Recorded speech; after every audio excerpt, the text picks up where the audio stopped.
back at what Francesca's shared with us today, it's absolutely inspirational. I love it. You start off by throwing stones at yourself, being very self-deprecating about your city and the environment. It's what I kind of call a baseline. So this is where have some great experience in engineering, in regulation, in lots of different work areas that allows us to be critical in the right way to tease out what is it we need to fix, what's the starting point for our problem. And the starting point for me, great, the slides that haven't really translated across well. Yeah, exactly. Yeah, cheers for that. Sorry. That's all right. It's really understanding the baseline. Luckily, I can remember most of this stuff. And understanding the context of our city. Our baseline is 2 million tonnes of carbon per year, going back to 2019 as our starting point of our own net zero commitment and our journey. Split roughly a third businesses, a third housing, and a third transport. But that's not really a very honest baseline. Great is another scuffed one, because it doesn't include shipping and aviation in transport. The transport piece is really about terrestrial transport. So this is some of the hidden detail that we're finding out the more we dive into our carbon footprint, and that's really the stuff that I'm trying to address. We've got some great people like Alex at the Combined Authority. We're going to be doing some great work together with the airports and with the cruise terminal, and hopefully Garston docks as well, to try and address some of the hidden stuff and bring the brilliant work that Alex is doing in infrastructure out there, so that our partners and our future partners in shipping and aviation can actually join us on this journey rather than kind of hide the data. But then the third part is resources and what we consume. So, you know, your biggest contribution to your own carbon footprint is where you live, how you get about, and what you eat and what you consume. And so really great to see so much work with the kind of field to fork piece that you're doing. I mean, I do a bit of volunteering with Wirral Farmers Markets and that sort of thing. We've got a great network of farmers markets across Liverpool as well, courtesy of our markets team. There's some really great stuff that lets us do a bit more about what we need to do. So that's really the baseline. Now I'm going to jump around a little bit to try and show some of the things that we do. Look, there's a lot of similarity between what Francesca's talking about and what we do already, but we're very siloed in this. You know, we've got the most fantastic highways team that's working on cycling and walking improvements. We've got brilliant teams at the Combined Authority that are doing the public transport infrastructure. We've got one of the most used bus services in the country. Just reading yesterday about the massively ambitious plans to expand the rail network, and all that's fantastic.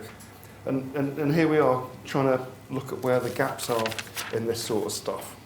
And for me, it's jumping right through to what our big city plan looks like. And this is really it. This is kind of following the third businesses, third houses, and the third transport. We've got the cruise, shipping and aviation impacts. But then it's the electric vehicle infrastructure. You know, electric vehicles, a lot of people don't know much about them. They seem expensive. It seems difficult to get infrastructure in place. We've got a very small number of cars in Liverpool. It's only about 70,000. About a third, you know, about one car to every 3 households.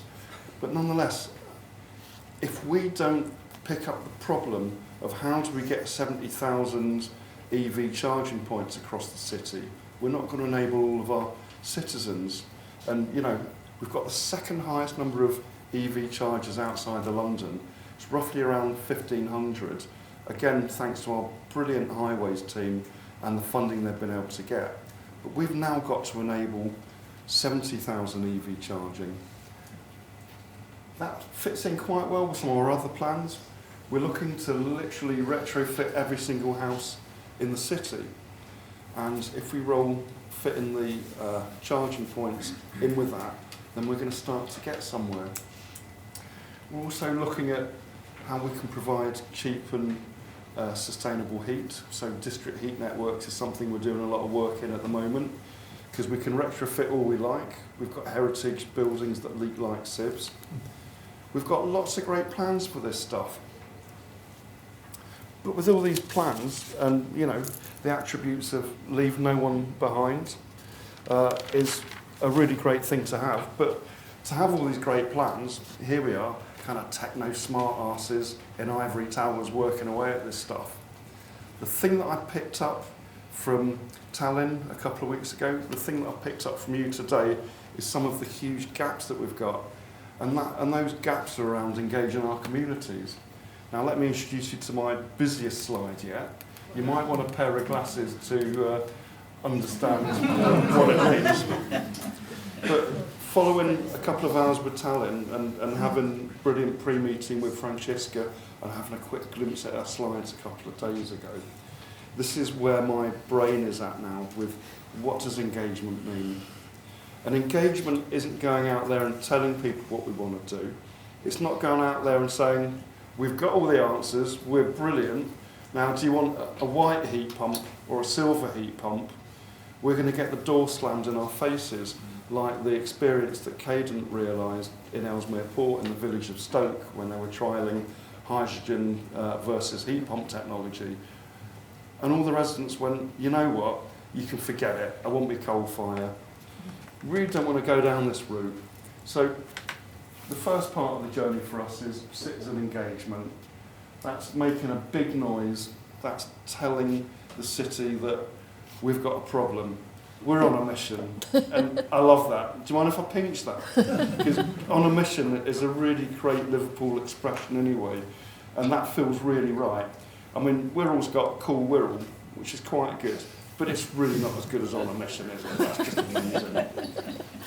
So we have to get out there and tell people that we're starting to do things, there's stuff starting to happen, we need to create that green revolution. But it's not good enough if we don't involve the citizens, all of our amazing residents themselves right from the start. And this is really becoming much more clear to me.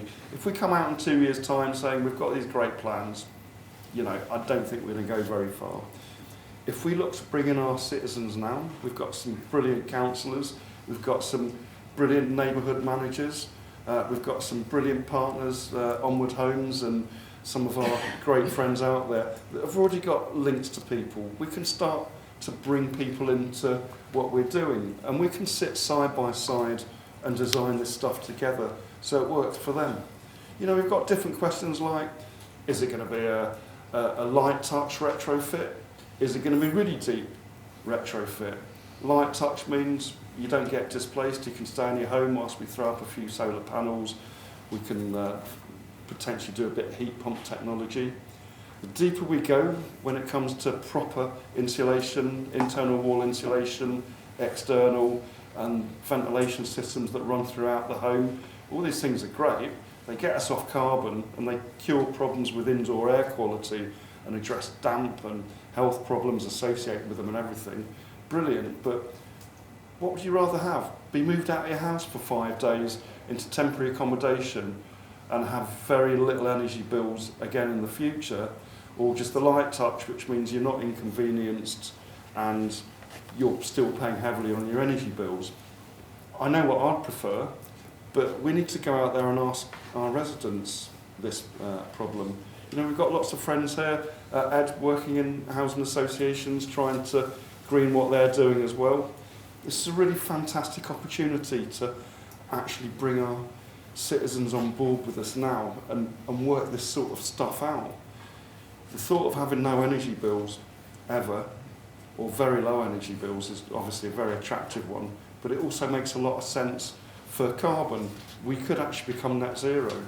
Our game is eradicating gas, diesel and petrol. This is the game we need to play.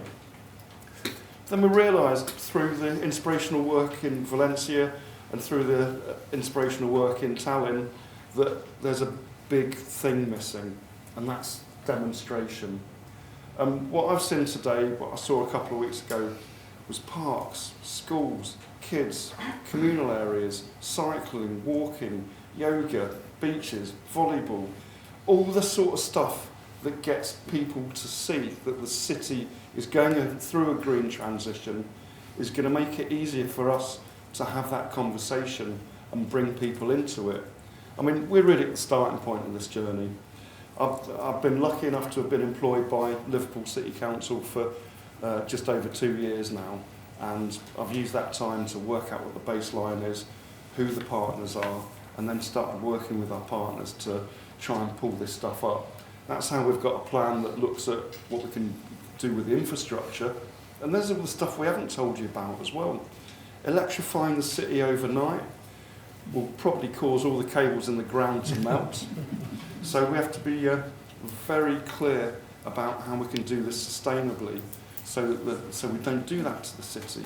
So we've got a partnership with the district network operator, SPEN, which is really good. We're mapping what the grid looks like now. We're mapping what it could look like in the future. And that's going to inform Scottish Power, ManWeb, SPEN, whatever you want to call them, to bring that programme together to reinforce the cables in the right place, but then also taking on some of what you do. It's all about innovation, and it's using that innovation. Once we've got 10 solar panels on the roof of every house in the city, another one of our nice big ambitions that we hope will get there, and we've got battery storage, with Internet of Things enabling the remote control of a smart grid, we're now approaching something called a smart local energy system, which allows us to balance that risk. What happens then with the surplus of renewables when the sun's shining and the wind's blowing in the summer? Well, need lots of places to stick that surplus energy rather than give it to the grid for no money, or even worse, get fined for it because it's at the wrong time. So we're looking at battery storage. We're even now looking at long-term geothermal storage in boreholes 2 kilometres deep. And we've actually found a purpose for the dying oil industry. So they're geological explorers, the people that normally find oil for the big energy companies. For every 4 boreholes they sink to try and find oil, they find oil in one and they find hot water in 3 others. And we've got some great research going on just over the border in Cheshire, where they're looking at turning the very deep aquifer into thermal storage. So now we're starting to get a buffer between the seasons, fill it with hot water, with surplus renewables in the summer, and then take that hot water out in the winter. And then it all starts to make a lot of sense. And I'll just end on a really nice slide, and we don't do enough of this, but this is really what all this demonstration side is about: friends of parks and green spaces, ecological projects, cultural projects, demonstrator homes, shops, businesses, everyone getting involved. I've got the most fantastic colleague, Juliet Staples, whom everyone knows quite well at the council, and she spent the last few years pulling together money in from Europe on the Horizon funding to produce lots of beautiful green spaces across Liverpool, floating islands, green walls. She's won lots of awards. She's absolutely fantastic. But she's starting to transform little teeny tiny pockets of Liverpool, street trees and sustainable urban drainage systems. Now this stuff stops flooding. It helps purify the air. It helps insulate buildings from extreme heat in the summer and from losing heat in the winter. But the most important thing for me, and what I've learned mostly from today and 2 weeks ago, it creates that visual difference that lets people know that there's something going on and they want to be a part of it. It's no good us turning up to Anfield with litter blowing in the streets because there was a match a couple of days ago in a very forgotten area saying, we're coming to solve your housing problem, if they don't see some of this happening in their community and see their amazing town enhanced with green capital, with cultural stuff, with stuff that involves all the residents. But it shouldn't be me and Juliet and our colleagues and our politicians telling them this. It should be the people themselves. So That's the big takeaway for me, is engagement and planning with the people, not just leaving it to the boffins with calculators. We still need them for the complex system balancing stuff, but we need all of our residents behind what we do and on the same side, so they're controlling the priorities and the destiny of their own area.